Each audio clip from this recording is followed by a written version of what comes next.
Today is Thursday, December 11th. Welcome to episode 11 of the Huddle podcast. I'm your host, Kane White. Growing up, I had two childhood sports heroes, two guys that made me love watching these respective sports. One was Albert Pujols, the first baseman of the St. Louis Cardinals. And the second one was NASCAR legend Mark Martin. My grandfather got me into NASCAR and dirt racing when I was a mere 2 or 3 years old. He's the reason I became a Mark Martin fan. I lost my grandfather in 2020, and tomorrow when this episode airs just so happens to be his birthday.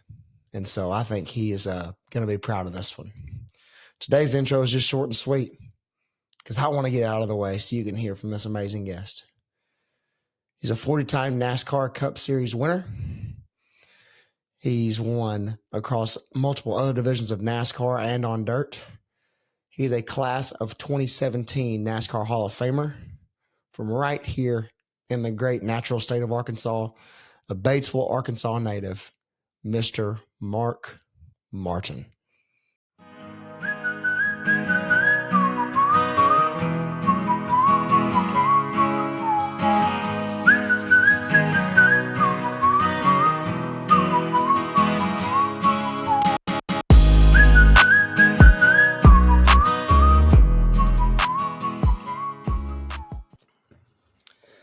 Today on the In the Huddle podcast, I'm joined by NASCAR Hall of Famer and my childhood hero, Mr. Mark Martin. Mr. Martin, how are things going over there in Batesville? Things are good, man. Life is really good. I was, like I was saying before, man, I'm too busy to have a job. Being retired is a full-time job. Hey, I love that, that you've found things to keep you busy, in retirement. That's cool that you've found hobbies, and I know that you're in the gym a lot and you're working on the RVs, and so and then keeping up with the dealerships too, I'm sure. Yeah, I don't keep up with the dealerships very much. Lance Landers is, my partner in the thing, and I've Right. actually sold out to Lance, but the name's still up there. And Lance is my best friend, and the museum's still there, and Lance runs the dirt car for Jonathan Davenport. So yeah, we're best friends still. So it's all Awesome. good. Yeah, JD's a wheel man. I watched him, at the Dome there this past weekend, and we just started talking earlier. But Gavin Landers and I, we go way back. We were pretty good friends.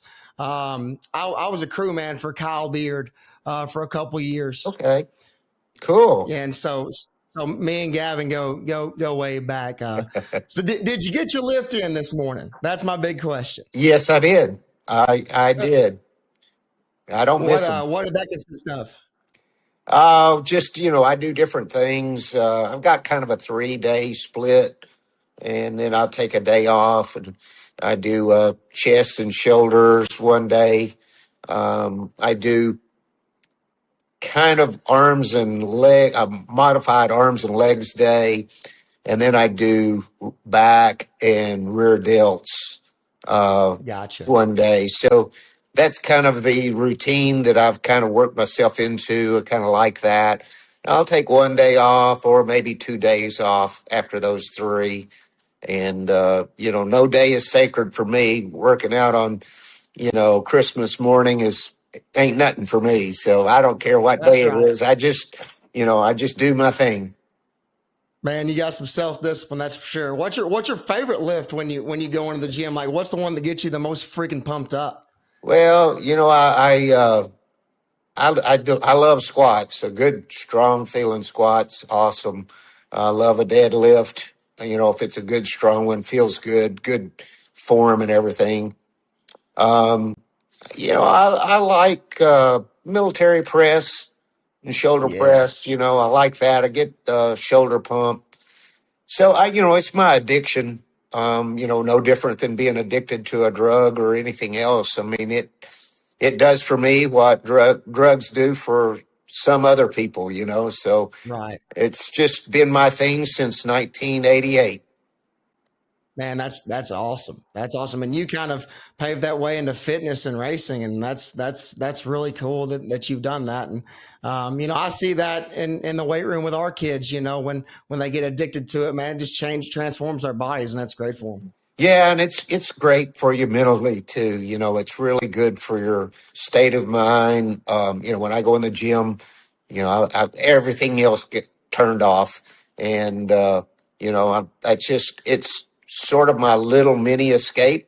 I put on really good headphones, and I turn the music up loud, and I just get after it for an hour.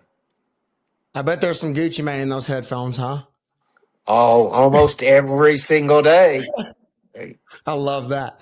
So this week, in preparation for talking to you, I listened to your podcast with Dale Jr. and I learned that we might have something in common. You claim that the only thing that you're good at in life is driving a race car. You said that growing up. I was a terrible athlete, and I think I learned the only thing that I'm good at is coaching ball. But surely there was something that you did growing up. Was there a sport that you tried out that you were more interested in than others? Well, I started out in Little League, and I was so short that they couldn't throw a strike to me because I was so little. So I walked all the time, got walked all the time, and then I stole the bases because I was fast, a fast little kid. So I was uh, I was a base stealer for sure. But I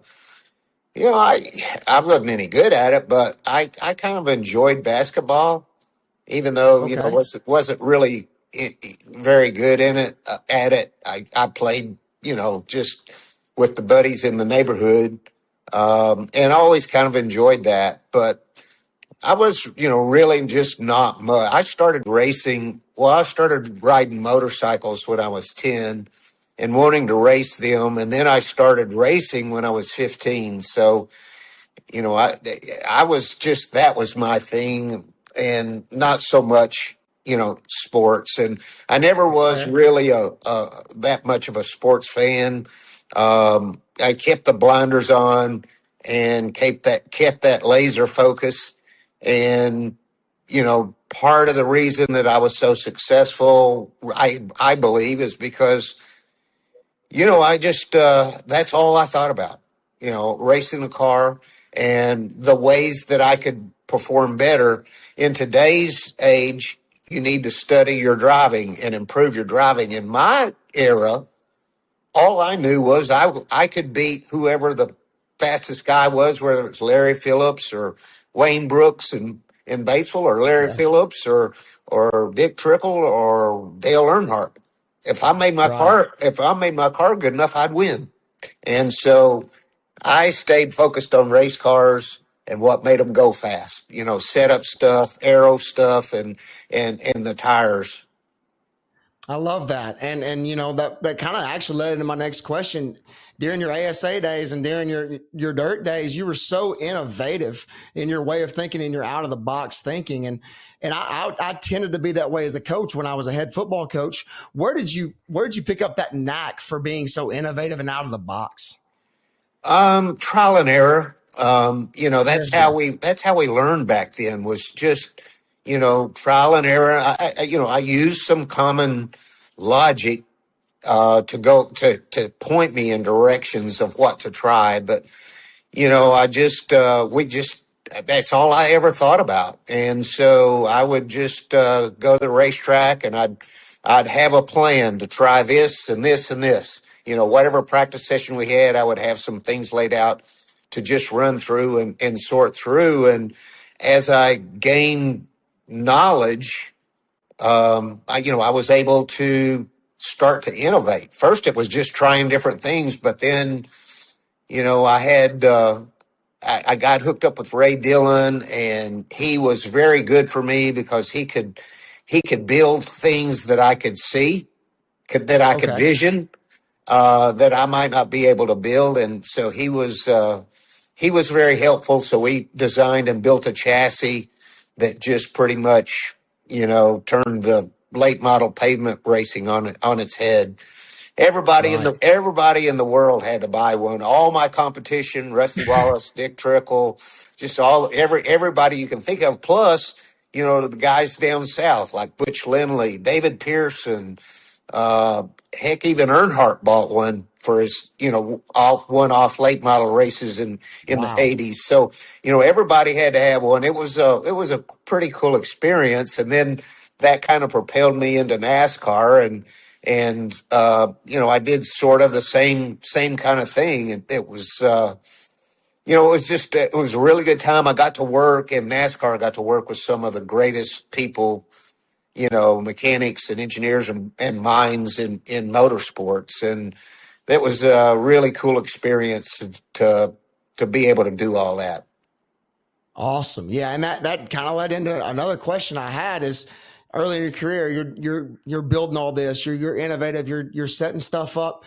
How much of a hand did you have in that at Roush and at Hendrick? Were you part of that big game plan? By the time I got to Hendrick, I didn't have a hand in it. Um, but in Roush, I had a pretty heavy hand in it. One of the things with Jack Roush was he would give the drivers enough rope that they could either sink or swim. And if you sank, Right. you sunk. But if you wanted something that people around you didn't think you needed and you demanded it, he would see to it that you got that. And then it was on you to make it work. And so I had a lot of direction on my cars, on the six car, all through the years. In 19 years, I think I was with Jack in the six car, and I had a lot. I had a lot to say in the direction and the things that we did. But when I left there, things were already getting very technical. By the time I Right. left Roush's, and when by the time I got to the Hendrick thing, they had simulation and all kinds of things that were a lot more over my head. And I worked with Alan Gustafson there, who was brilliant. And we just really clicked together. I worked with Steve Neal at Roush's for the first 9 years, 8 or 9 years, and then worked with Jimmy Finnig from my ASA days in Wisconsin for years. And Jimmy went on to win a championship in Daytona 500, with Kurt Busch and Matt Kenseth and stuff. So, Jimmy did well. Everybody I worked with, Alan he's crew chief for Chase Elliott now. So, Yeah. he's still out there digging, but it was a real special time to be able to be a part of Hendrick Motorsports. The culture there was so much different than it was at Roush's, and it was a real pleasure to cap off my career. Getting to work alongside Jimmy Johnson and Jeff Gordon and Dale Earnhardt Jr. and all the brilliant people that were at Hendrick. That had to be one of the best teams ever assembled, in my opinion. I mean, that was just a great team that y'all had in the late 2000s, man. And to see you, go through a little bit of a drought, and when you got that win at Phoenix in '09, man, that was awesome that you kind of, break through that ceiling, and man, you took off from there. It was pretty cool be that old and be able to still, I think we sat on seven poles that year at 50 years old. Doesn't happen much, in motorsports. And I just had a rocket ship of a car, and we had the chemistry, between Alan and all the guys on that five car. We really had it rolling that year. We just came up a little bit short in the championship, finished second to Yeah. Jimmy, but I think he was on a roll, just winning them every year. So I look at it like this: we finished second in the championship 5 times to Mm. probably the greatest of all time, other than maybe Richard Petty. But I finished second to Earnhardt, to Right. Gordon, to Tony Stewart, and Jimmy Johnson, twice to Earnhardt. So, you know, um, some of the best that ever drove race cars. Yeah. No doubt. I mean, and you're in the same breath. Don't get it twisted. You're right there with those guys, and Thank you. so man, so close, and to do it, so late in your career was impressive to watch. You mentioned those competitors that you raced against, and you were so close to those championships. Was there a competitor off the track that you had maybe a deeper relationship with, or that you enjoyed hanging out with? Who were some of those guys? Yeah, my closest relationship didn't last as long as I wish it would have. Ernie Irvin and I got really really Oh close, yeah. and we really clicked off the racetrack. We parked our motorhomes side by side at the racetrack. His wife and my wife got along really good, and we had little kids, Matt, and he had his little girl, and it was a cool time. And then he got hurt, and Right. didn't come to the races anymore. And I raced on for another, I don't know what it was, 10 years or more after he had to get out. So we kind of lost touch in that respect. I had a great working relationship with Jeff Burton. Um, Okay. just unbelievable respect Jeff had, and Jeff and I had for one another. He was a great teammate. Helped me win races. Helped me make my car go faster. And of course, I helped him as well. So I had a really good relationship with him. Um, and Matt Kenseth and I were close in the way that it was really respect. He appreciated what I had done to help him get into NASCAR, and he never forgot that. And I always liked him. The reason I got him in at Roush's is because when I met him, I really liked him and thought that he had a lot of the qualities. I saw a lot of my qualities in him. Uh, I knew he was a tremendous driver, but he was a really good person, and I liked, the way he was, the way he thought, the way he went about things. So, but as far as being, super tight, it was pretty much Ernie. That was it. Awesome. Awesome. And that's some really cool insight. That's really cool to learn. So I want you to take me back to the Locust Grove today, to BMS real quick, because I've probably attended that racetrack more than any other racetrack in my life, other than maybe old number one over in Harrisburg. What's a favorite memory maybe you have from BMS, and how much has that track surface changed from when you raced there? Well, the track surface has changed a lot. It was clay, I mean sticky clay, when we ran on it in the 70s. Like when you would get out of the car after the race, if you won the race and you would step out and get your picture taken, your shoes would stick to the track. It would almost pull your Wow. shoes off your feet. It was so Wow. sticky. It was amazing. Of course, the cars today would just turn over. I mean, there's no way you could run Yeah. on something that sticky now. But and it was smaller. It was a quarter mile. Okay. It was smaller than it is now. So it's a heck of a nice little racetrack right now. Great Yes. place. I have awesome memories of. Um, I don't have epic win memories. My memories are more like uh, some of the tussles that we had. Like that. Yeah, we had there was a fellow named Jimmy Lee Grubbs from over around Newport somewhere, and he had a car USA number one, and he was probably in his 30s, and I was 15, and it was pretty hard to take me beating him, and he didn't like it much, and so one night he decides he's going to take me out, and so he makes a dive at me, hits me, but I keep going. I go on. I'm running, leading the race, and all of a sudden I see him up ahead, and I'm like, okay, he's waiting on me. He tried to get me, didn't get me, so now he's going to wait on me to come. So as soon as I got to him, I just hooked him in the back bumper and turned him around and spun him, because I knew what was going to happen. So I didn't give him a Right. chance. I didn't give him a chance. So anyway, after the race, I got the checkered flag and I made my lap. Well, when I was going down the backstretch, I looked over in the pits and there's a hell of a brawl going on down there. So I just took my time getting back over there.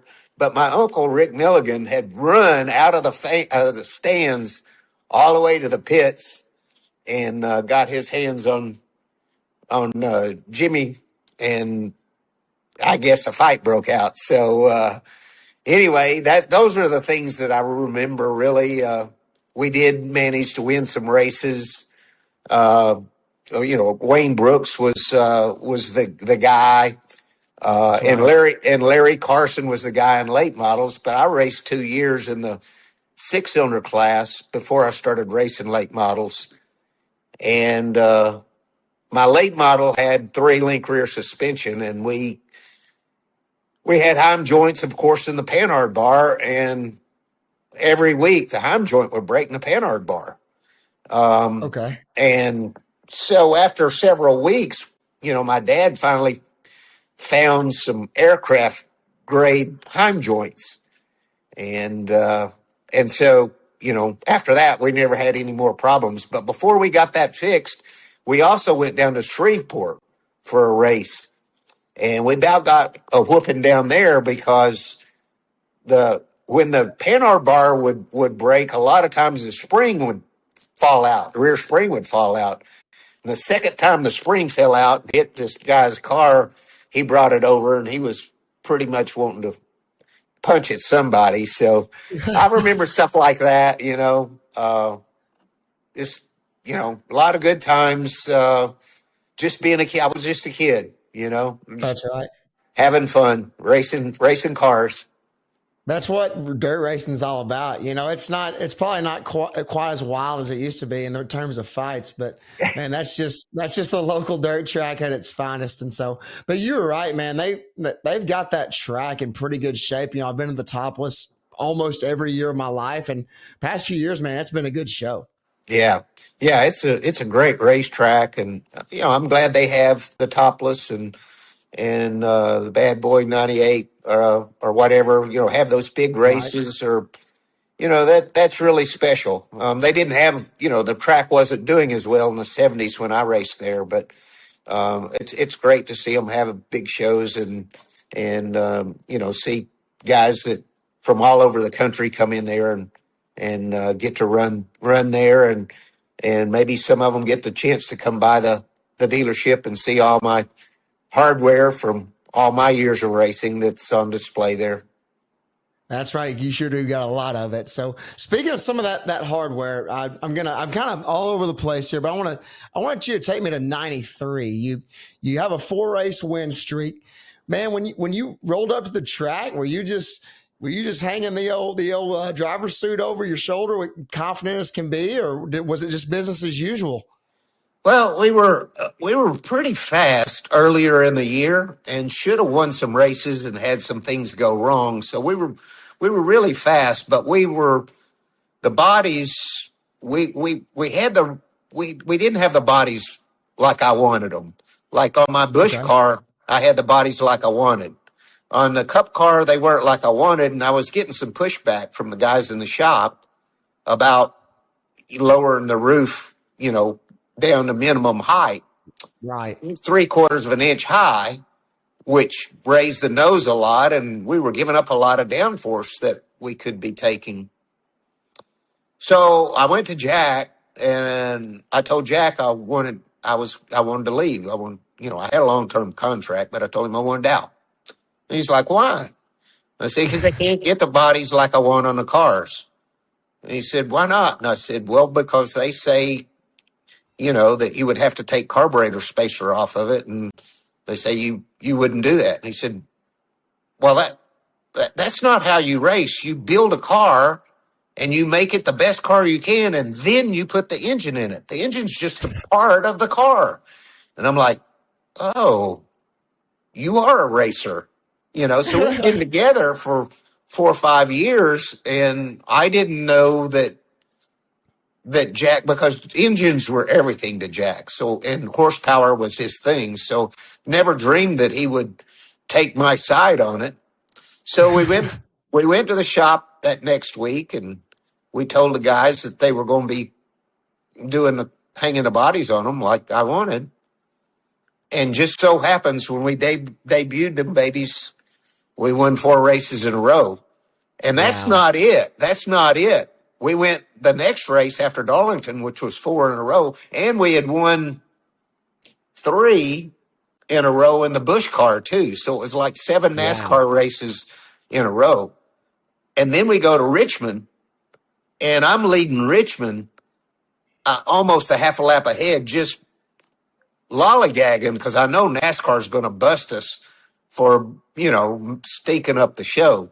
And I thought, Right. dude, we're going to win it. We're going to beat them again tonight. We got them killed. And the track changed, and we got off, and we didn't get on our adjustments just right, and we didn't win it. So after all, but it looked like halfway through Richmond, it was going to be 5 in a row. Wow. That's a crazy streak, man. That's just rolling. You had to be cruising. It's really unbelievable to live it. I remember after Darlington, just, after we got done with everything, Arlene and I got in the car. I don't know, it's 2 hours, 2 or 3 hours to the house. And, we get in the car and we head home like it was just another day. Awesome. It was a strange feeling to, have that kind of success. And, it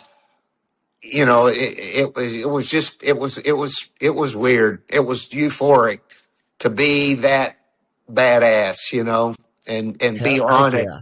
And I had so many bad lucks, so many engines blown when Yes. we were, leading, and run out of gas leading the races, and tires, going down, all kinds of stuff. There were so many races that we could have won that we didn't. And then, during that 4 race stretch, it was like we could do no wrong. And then, Right. and of course that was probably September. Then in November we go to Phoenix and we win that race. So that made 5 races. And that race, we ran JR10, which was the 10th. We started number 1. So it was the 10th car we built. So we built that car in 1989, and it got our first win at Rockingham with the Stroh's Light colors on it. Yeah. Yeah. Well, we retired that car in 91, and then the last race and didn't win a race all year. And the last race of the season, we needed a new chassis to put a new body, we figured out some new stuff on body, put a new body on it for Atlanta. And so we grabbed that car, they grabbed that car, cut the body off of it, hung a body on it. We took it to Atlanta and won in the Folgers Wow. colors. And then we retired it again in 92. And then in 93, we needed a chassis real quick for Phoenix, the next to last race in November there. Just grabbed that chassis, cut the body off of it, put a new body on it, and took it to Phoenix and won with it. So the car's almost complete, restored, period correct. Roush Yates engine, it's 100%, 700 horsepower, all painted. Just got a few decals to get right on it, and then we're going to have it done. We'll be posting a lot of posts on social media once we get that thing Awesome. back home, but it's in North Carolina right now. It's all painted and decaled, but some of the decals we're redoing to get like every last detail exactly like it was at that race in 1993. Even the setup's the same as Phoenix. Wow. Got the same springs and sway bar and stuff under it. So it'll be a really historic piece for us. That's awesome. So that's JR1. So the JR1's coming back to Batesville to the museum. It's JR10. JR10, excuse me. Gotcha. Yeah, and it's not our plan to bring it back to the museum. I'm not living in Batesville anymore, so Okay. I'm gonna bring it to my garage. That's It's fair. it's really special. I mean, all the other cars are in the museum down there, but JR10 and I've got JR51 as well, and it's in actually in Devon in Lance's race shop right now. But Okay. when I get my shop done up here, I'm going to bring 51 won 4 races in '98. It was my Cool. favorite car. So 10 and 51 were my two favorite cars at Roush's. And so I'm going to bring those two and have them in my shop by my house. Man, that's awesome. Keep them right there under your wing, man. That's great. I love that.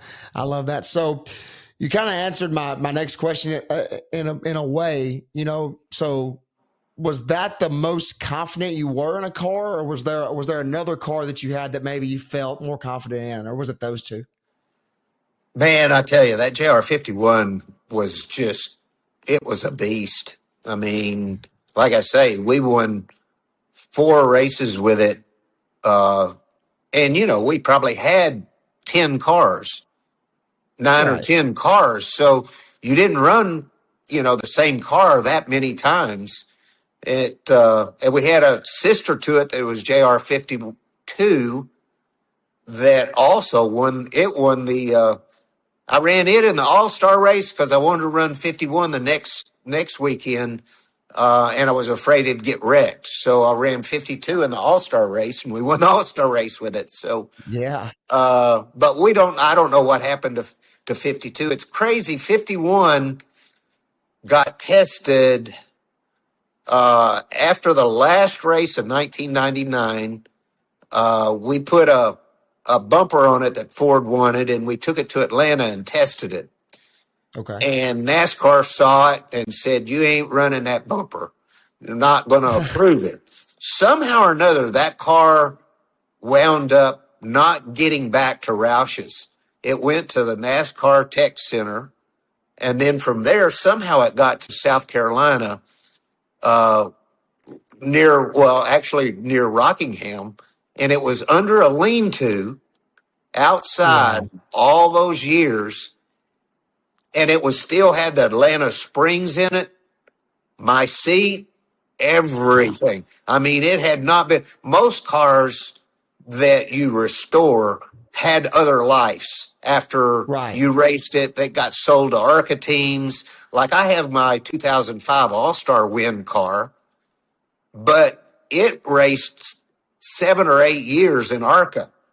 It got sold Right. to an ARCA team. It raced forever. So it didn't have my seat in it. It had been body had been changed on it, all that stuff. So uh, 10 and 51 have the original skin. It's the original seat still in them. All that stuff is still just like it was. So when I slip down in it, and I look out the windshield, it truly looks like 30 years just evaporate. You know, it Man, just that's awesome. it just feels like you're like home, just like it just feels like home. Man, that's awesome. And the comfort that you feel in a race car is the exact comfort that I feel, on the field coaching. And so Yeah. I can relate to that in a different way. And that's awesome to learn that home to you is right there in that race car. So you had multiple wins, so many wins over your career. But as a race fan, a dirt fan, a NASCAR fan, when I go to a track, I'm all about an exciting race, a good race. Is there a race that you were a part of that was maybe more exciting than others, or just a better race than any others? You know, the first one, it was 1976. I was still running late models, and I went Okay. up to Bolivar, Missouri for the Missouri State Dirt Track State Championship. Wow. And all the big dogs, I'm talking, the Larry Phillips, the Ken Esseries, the big dogs, the Yeah. racing gods were there. And we didn't make it in through our heat. So we had to run a C main. Wow. And we run the C main and transferred to the B. and we missed the transfer spot in the B by one. Dang. And Shaw goes and talks to the last guy that, the transfer spot, and told him, I don't know what he told him, probably told him, we'll give you your prize money if you let us run the race. And they worked it out. And Wow. so I started in the back of the A main, and I started in the back. And I'm not used to racing dry slick. I'm used to racing clay that will Mm-hmm. pull your shoes off. And it was dry slick. Right before the race, I went over to the Firestone tire truck and I bought two fine treaded Firestones, something like nothing we ever ran on, put them on the back. And we lined up in the back of that thing. And I ain't never run in the black, I never seen Mm-hmm. black. Well, the middle of the track is black. Well, dude, I was running around with my left front on the infield, where there was a little bit of moisture. Uh-huh. I'm passing, ain't nobody down there. And I'm passing cars and I'm passing cars and I'm passing cars, just past cars the whole race, just one right after another. Had no idea. The race was over and I found out I won. Wow. I didn't even know I won. I never knew I Insane. took the lead. Then it was just, and one of my most epic wins. And of course, I was 17, but I looked 12, 110 pounds, and the grandstands went nuts. I mean, they were climbing, they were just going crazy. I remember just never seen anything like it. It was one of my more epic wins, and it was very exciting. Then the What a next feeling. year, then the next year at Rockford, Illinois, we won the national short track championship, which was pretty epic as well. Um, my NASCAR wins were great. Probably my most Right. favorite one was 2009 at Phoenix, when I thought Yes, I'd sir. never get to experience the euphoria of winning another one of those races. I remember walking out of there. It had a lighted scoreboard, vertical scoreboard. Walking out of there with the 5 car on the top of those numbers, and heading out to the helipad to take me to the airport. And, looking at my phone, and it was just texts. Huge number of texts, and just a really special night. Everybody who was really important to me in racing came over to, Jack Roush came to Victory Lane, Mike Cool. Hilton, Jimmy Johnson, Jeff Gordon, Matt Kenseth, uh, Jeff Burton, just all these guys that were happy for me that I was able to get another win. And heck, we fooled around, won 4 more times, but you That's know, right. we soaked that one up like that was the end all be all for sure. No doubt. Well, there was a 12-year-old in Truman, Arkansas, who was going ballistic when you won that one at Phoenix. This guy right here was pretty pumped up for that one. So, if you ask me that your favorite win, I would have to agree with you with '09 Phoenix. But I want to go back to the Bolivar, Missouri race. I guess you had to have passed Larry Phillips in that one, right? So I don't think Larry ran, but Ken Essery had a bounty on him, Oh, because wow. he's been, he'd won so much that they actually had a bounty on Ken. And uh and and sometime along in the night, I got by Ken. And yeah, there was just, all those, just huge names, people I didn't even hardly know. I heard my dad and Shaw Right. talking about, all these greats from Missouri. I mean, that's those guys that raced around Larry Phillips and David Goldsberry's, and just so many, Ferris Collier, all these guys to us were next level. Like Right. We were Batesville or Benton Speedbowl, you Yes, know, sir. and when you went to Missouri up there with those guys, those were the real deal. We thought, that was the big Right. league.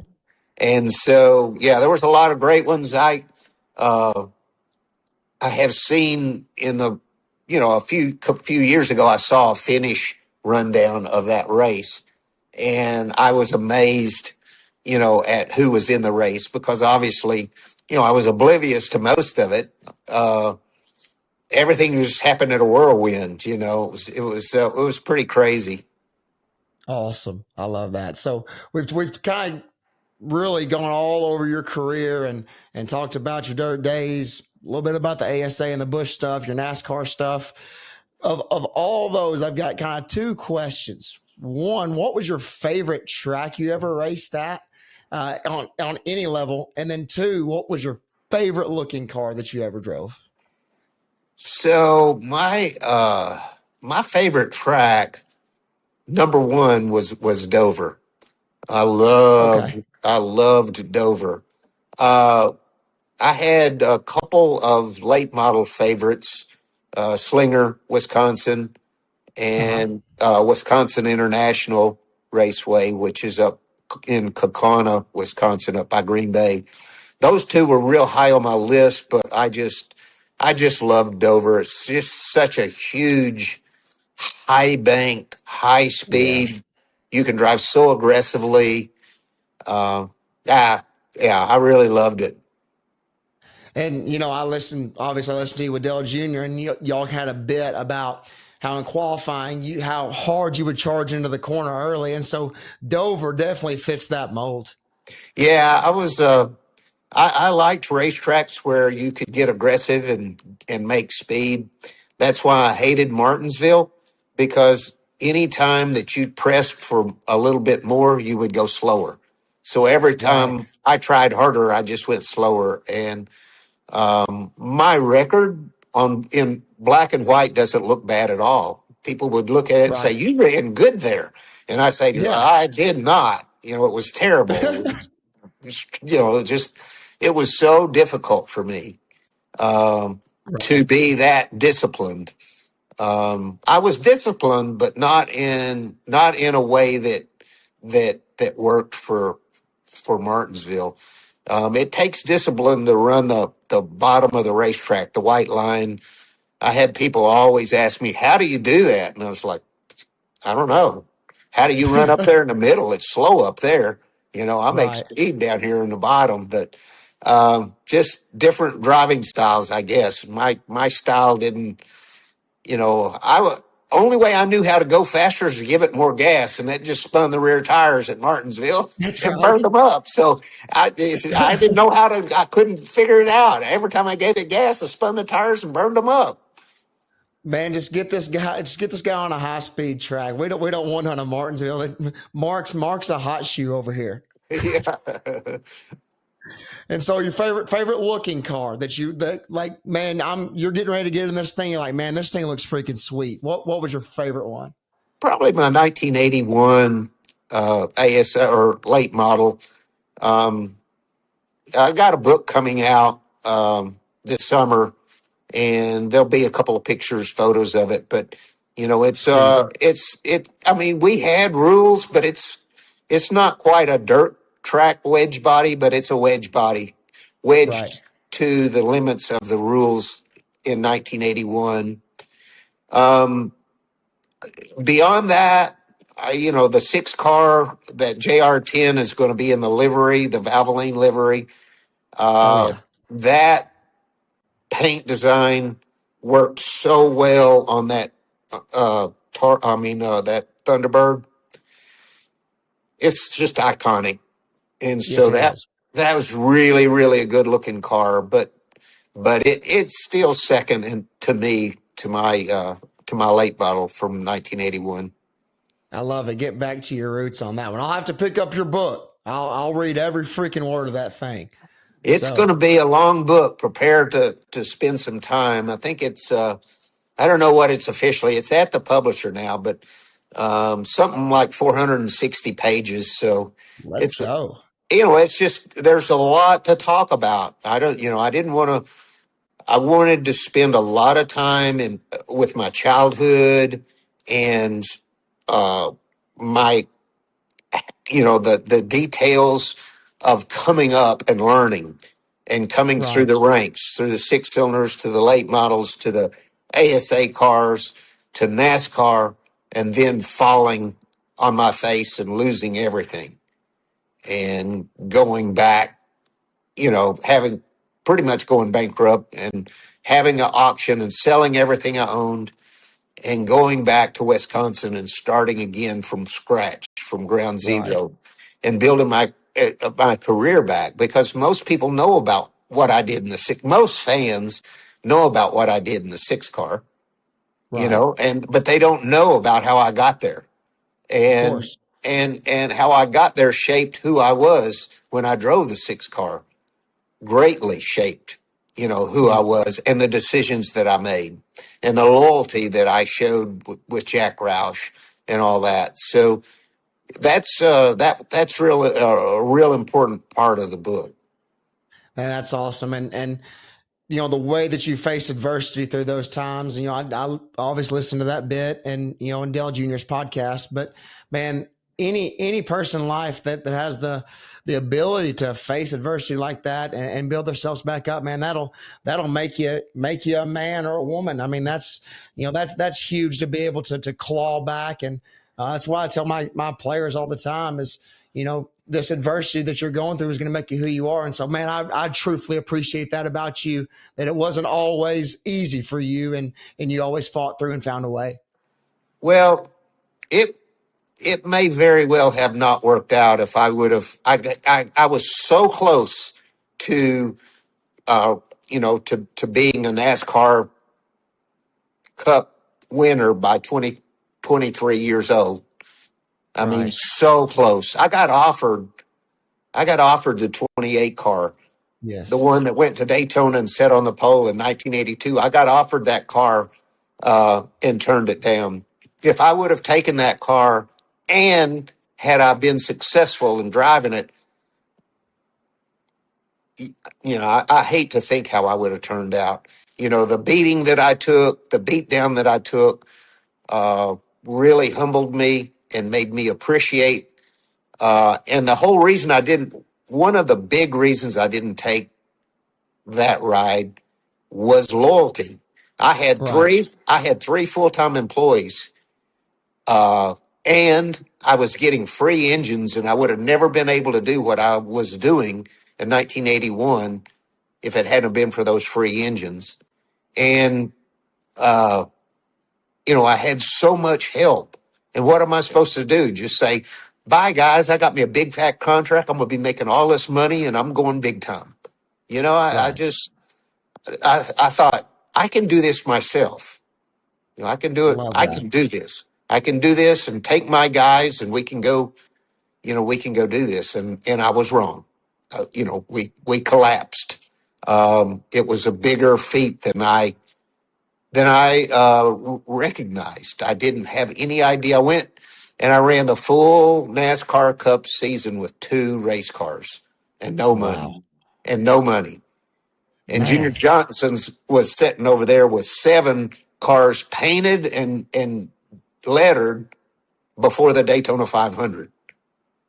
unreal. Yeah, Unreal. it was. But does it make you appreciate where you are now? Because I mean, you look back and you could have made one small decision, could have changed the trajectory of everything. And in my opinion, everything works out for a reason. I look at all my struggles and tough times, and it's got me to where I am right now as me and you were sitting here talking. And so I sure you appreciate those tough times, right? Well, I do. I for the longest time I just looked at it like, that failure would have, if I had have succeeded, I would just have been I'd have been a total, you know, punk. I mean, I just would not have been a good person, not a good, humble, appreciative person like, like I turned out to be after having to go through everything that I went through. Um, So, everything happens for a reason. I have looked back on it and wondered why I didn't.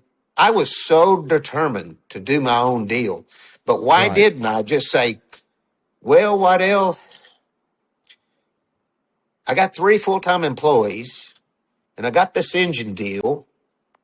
and I've got all these people that have helped me. How would you propose that we do this? You Right. know, would you hire my guys? Would you let me dictate how the cars were built? I didn't Right. even ask that because I was afraid I wouldn't get to dictate how the cars were built. And if the cars weren't built good, then I would lose my job and I'd lose everything, you Right. know. Benny Parsons took that ride and he Okay. lasted 7 races and he got fired. So if I'd Wow. have taken, so do I think I'd have drove better than Benny? I don't know about that. Just 23 years old. I don't know. I don't know. And then Kale got in it. And do I think I could Mhm. have drove it as good as Kale? I don't. I just don't. Right. So I don't know. You just have to make decisions and you have to work through them. And I made my decisions and I worked through them and landed where I'm sitting right now. And you did the same. And that's what Man, people do. When you make a decision, whether it's a good one or a bad one, you've got to figure out how to, make it work somehow because, you've made that decision and, you know, unless you can turn the tables back, you have to figure out how to make it work. that's right. Nobody's figured out how to do that yet. The world's not going to stop spinning, so we just got to keep rolling. Right. Right. Man, that's a fantastic story. I can't wait to read more about that in your book. Um, so what you're into now. I see on your Instagram you're big into building your RVs, man. When you build one, where do you like to go? What do you like to go do in those? I would like to go visit family and just we don't like staying in hotels. So if we're going to go anywhere to visit friends or family, we take the coach. We go sightseeing. Two out of the last 3 summers we went to Rhode Island and Maine Cool.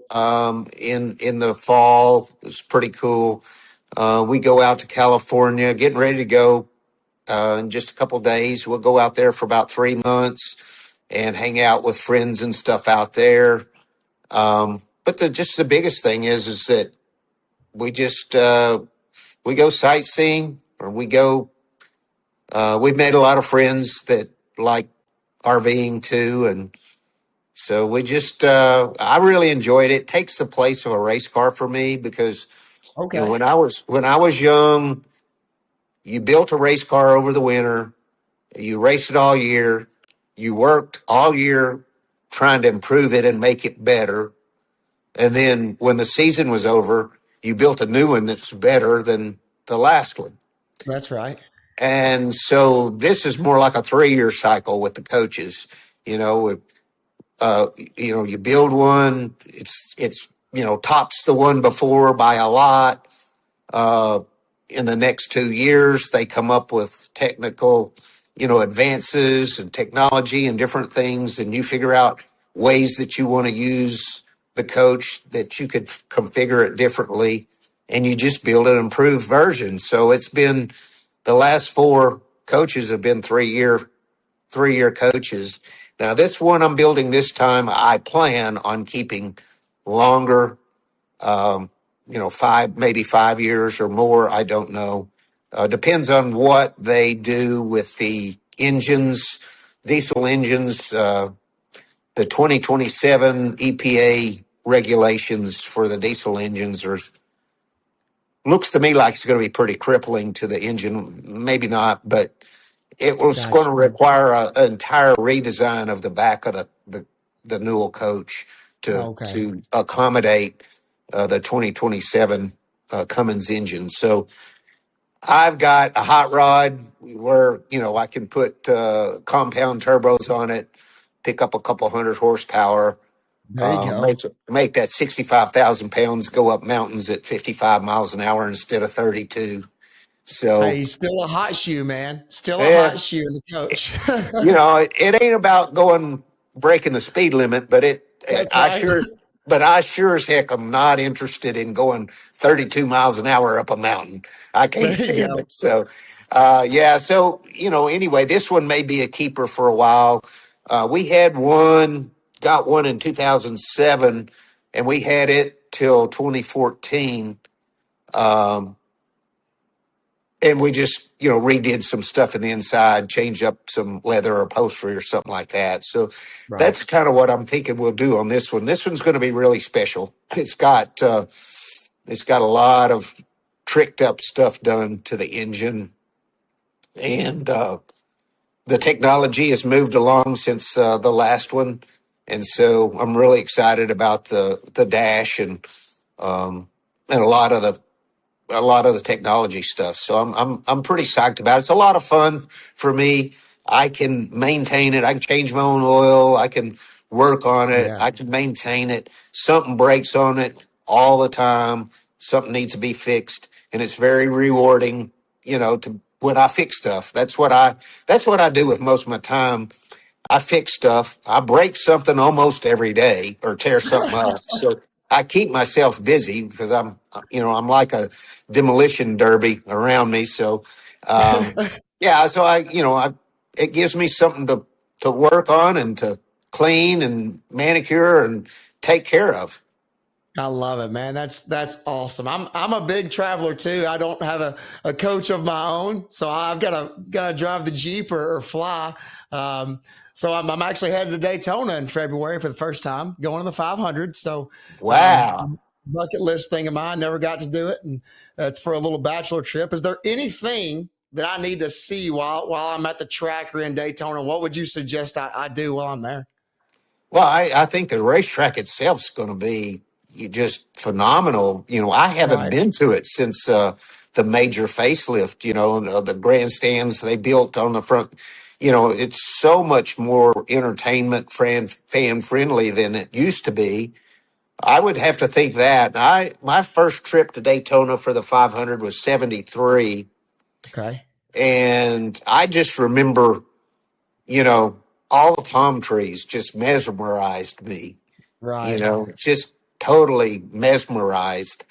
And I went, of course, went down on the beach, and just being a kid from Arkansas, from Batesville, That's that right. stuff was just huge to me. The beach, the amusement park that's right there at the pier on the beach. There's a little downtown Street. Now it's been a while.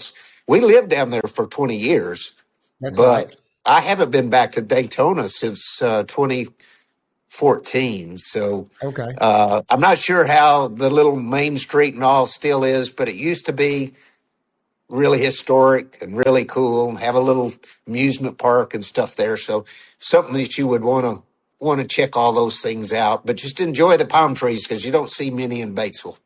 That's right. Yeah, we don't have any palms here in East Arkansas, man. We're fresh out of those. So, yeah, man, truthfully excited. So, one more thing before I get you off of here. I know you're a busy man, and once again, I appreciate your time.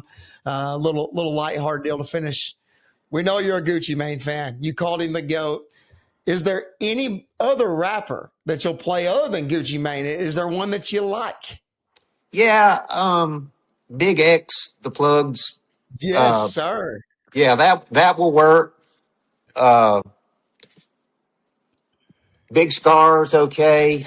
Uh, yeah, I still love Pimp C and UGK. I've been back on them.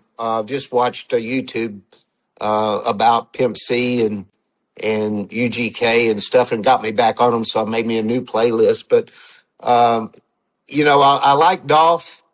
I hate it Rest in peace. that he's not still making music for us because he was. I could listen to. It's like there's not many people I can listen to their whole album. It's just like Kendrick Lamar. Kendrick's got some good songs, but I can't listen to half of them. I like some of them. I'm not knocking him. It's Right, just right. the only guy. Dolph. I can play every song, every album he's done. Gucci's got thousands of songs, and there's only one that I don't like, and that's the one that everybody knows him for, and that's Lemonade. And I can't stand Lemonade. But yeah, just Big X is. I'm really digging. And I guess he's kind of new.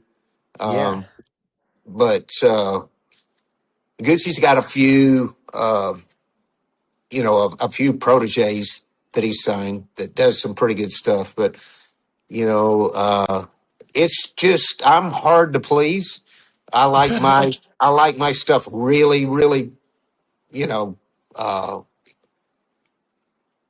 I like it pretty gutter. that's right. I like the tough stuff. You know. That's right. Yep, I grew a Big X. Me and my wife actually saw him at a festival on our honeymoon, so he put on a good show, man. I'm a Big X fan as well. So Yeah, there's that's another thing cool. we got in common. That would have been fun. That would have been fun to see. I bet. Yeah, it was at Morgan Wallen's Music Festival down in Gulf Shores.